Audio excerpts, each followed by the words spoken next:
আপনারা একদিকে বলছেন মায়েদের হাতে আপনারা দিবেন ফ্যামিলি কার্ড, আরেকদিকে সেই মায়ের গায়েই দিচ্ছেন আপনারা হাত।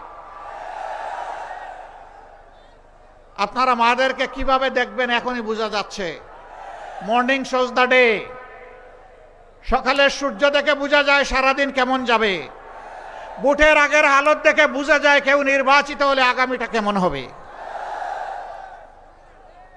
মনে রাখবেন, সেদিন যেমন ঢাকা বিশ্ববিদ্যালয়ের আমাদের মেয়েদের গায়ে হাত দেওয়াকে জাতি ক্ষমা করে নাই, গর্জে উঠেছিল, ফুঁসে উঠেছিল।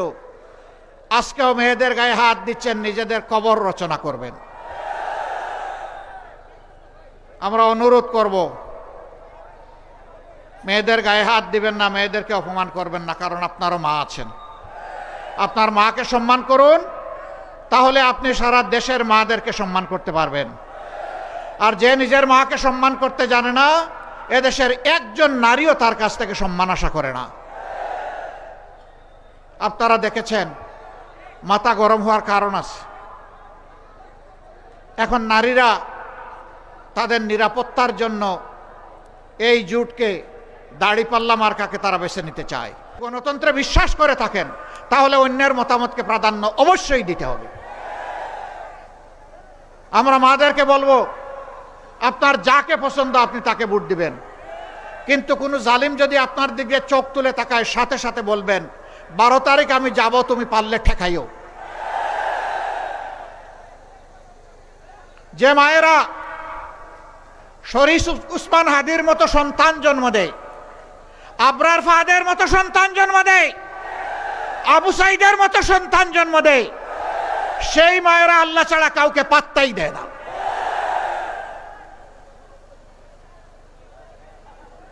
তারা বিতির রাজ্য কায়েম করতে চায়। সম্মানিত ভাইয়েরা, বয়কে যে জাতি ইতিমধ্যেই জয় করে ফেলেছে, এই জাতিকে হিসাব করে কথা বলবেন। যদি সত্যি গণতন্ত্রের প্রতি আস্থা থাকে, তাহলে নিজের কাজ নিজে করুন, অন্যটা তাকে করতে দিন। হ্যাঁ, কোনো প্রার্থী এবং তার সমর্থকেরা যদি নির্বাচনী আচরণবিধি লঙ্ঘন করে, তাহলে আপনি কে? আপনি অথরিটি যারা আছে, নির্বাচন কমিশনকে বলুন, রিটার্নিং কর্মকর্তাকে বলুন, অ্যাসিস্ট্যান্ট রিটার্নিং কর্মকর্তাকে বলুন, সরকারকে বলুন, কিন্তু আমাকে বাধা দেওয়ার আপনি কে? ইতিমধ্যে বাধার লক্ষণ আপনারা দেখতে পাচ্ছেন। ঢাকার রাজপথে আমাদের কলিজার টুকরো বিপ্লবের প্রতীক হাদিকে হত্যা করা হয়েছে।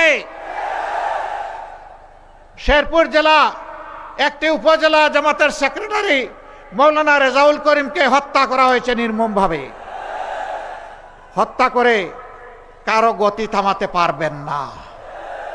যেই দলের নেতারা আসতে আসতে ফাঁসির তক্তার উপর দাঁড়াতে থাকে, তাদেরকে ভয় দেখান। ভয় আমরা আল্লাহ ছাড়া কাউকে করি না। আমরা প্রতিশ্রুতিবদ্ধ। আমরা যুবকদেরকে, যুবতীদেরকে কথা দিয়েছি, আমরা মা বোনদেরকে কথা দিয়েছি, আমরা তাদের আকাঙ্ক্ষা পূরণ করার জন্য প্রয়োজনে জীবন দিব, কিন্তু হার মানব না।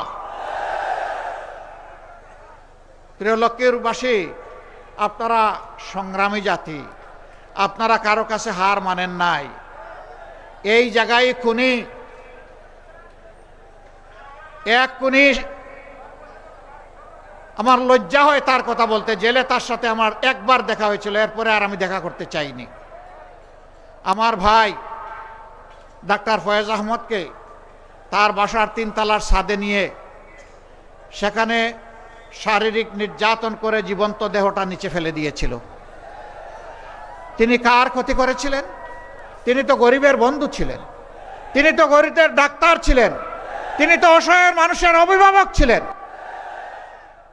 তার উপরে এই অত্যাচার, এটা শুধু লক্ষ্মীপুরে নয়, সারা দেশে এটা হয়েছে। আমরা এই পরিবেশ আর আসতে দিব না ইনশাআল্লাহ।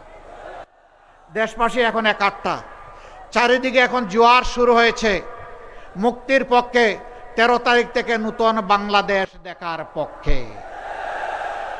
মহান আল্লাহর দরবারে আমরা কাতর কণ্ঠে আরজ করি, হে আল্লাহ, তুমি সেই বাংলাদেশটা আমাদেরকে দান করো।